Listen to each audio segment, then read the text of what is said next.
Bab 900. Sudah diambang kematian, masih saja begitu percaya diri. Pada saat itu, terdengar suara lembut. Itu adalah Adril yang berjalan mendekat perlahan.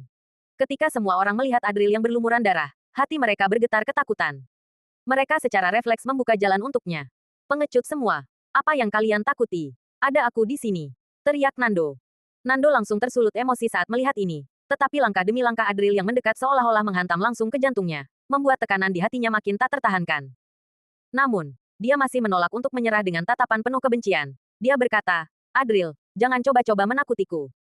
Kamu pasti tahu apa artinya diriku bagi keluarga Forest. Membunuhku berarti kamu bermusuhan dengan seluruh keluarga Forest. Kalau kamu segera pergi sekarang, mungkin leluhur keluarga akan memaafkanmu demi keluarga Juana, lalu memberimu kesempatan hidup. Dia tidak mampu menahan tekanan itu, hampir ingin menyerah. Namun, karena kebiasaannya bersikap sombong, bahkan ketika menundukkan kepala, Nando terdengar seperti sedang mengancam. Tutup mulutmu. Bentak Nancy yang sangat marah padanya. Kemudian, Nancy buru-buru berpaling ke arah Adril, lalu berkata dengan penuh kekhawatiran, Pak Adril, tolong tenanglah dulu. Dia hanya seorang anak manja, kemarahanmu nggak sepadan. Kalau kamu benar-benar marah, suruh saja dia berlutut dan memohon padamu. Hajar dia, atau bahkan patahkan kakinya, keluarga Juana bisa menanggung akibatnya. Dia nggak boleh dibunuh, sungguh nggak boleh dibunuh. Ketika Aurel mendengar hal itu, wajahnya berubah menjadi pucat. Baru saat itu dia menyadari betapa pentingnya Nando di mata Nancy. Sampai-sampai bahkan keluarga Juana tidak bisa melindungi Adril jika Nando tersinggung. Namun, ketika melihat mayat Mary dan yang lainnya, ekspresi keteguhan tiba-tiba muncul di wajah Aurel. Adril, ini nggak ada hubungannya denganmu. Biar aku yang membalaskan dendam untuk Mary dan yang lainnya. Bahkan kalau aku harus mati bersama iblis ini, aku rela. Kata Aurel. Setelah mengatakan ini, Aurel menggertakkan giginya sambil melangkah maju. Adril nggak boleh membunuhnya. Biar aku yang melakukannya. Pikir Aurel. Meski dia harus ikut hancur berkeping-keping, Nando harus mati. Namun, pada saat itu Adril mengangkat tangannya. Sebuah gelombang kekuatan mendorong Aurel menjauh. Kamu. Aurel merasa terkejut, tetapi saat matanya bertemu dengan tatapan tenang Adril, dia langsung terdiam. Adril menjelaskan, kamu adalah wanitaku, tentu saja aku akan melindungimu. Nggak pantas bagimu mengorbankan diri untuk sampah seperti dia.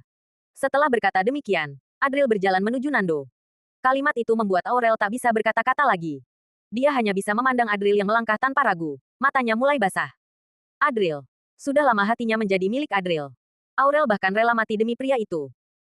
Namun, sekarang saat melihat Adril yang tak ragu untuk maju, Aurel menghapus air matanya dengan keras, tersenyum bangga dan penuh keindahan. Lalu berujar, kamu memang layak menjadi lelaki pilihanku. Pergilah.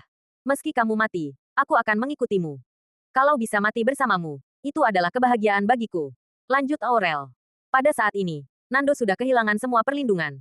Dia menatap Adril yang makin dekat, lalu mundur dengan cepat sambil mengeluarkan ponselnya untuk menelepon Elin meminta bantuan.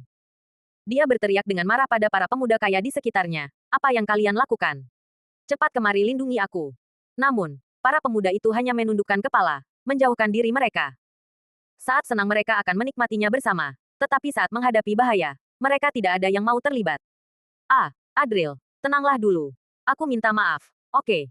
Ini pertama kalinya dalam hidupku aku mengakui kesalahan. Kata Nando ketakutan. Ketika melihat Adril yang makin mendekat, Nando benar-benar panik. Dengan gemetar dia berkata, bukankah itu hanya beberapa wanita saja? Aku memang salah karena mempermainkan mereka sampai mati. Tapi aku sungguh nggak tahu kalau mereka ada hubungan denganmu. Aku bisa menggantinya. 100, bahkan 1000 wanita. Bagaimana? Kamu membunuhku nggak akan menghidupkan mereka kembali. Kamu juga akan dibalas oleh keluarga Forest. Kamu juga akan mati. Aku bisa memberi kompensasi uang yang banyak pada keluarga mereka, lanjut Nando. Mendengar semua ini, Nancy menghela napas panjang dengan wajah putus asa. Nando ini, betapa bodohnya dia.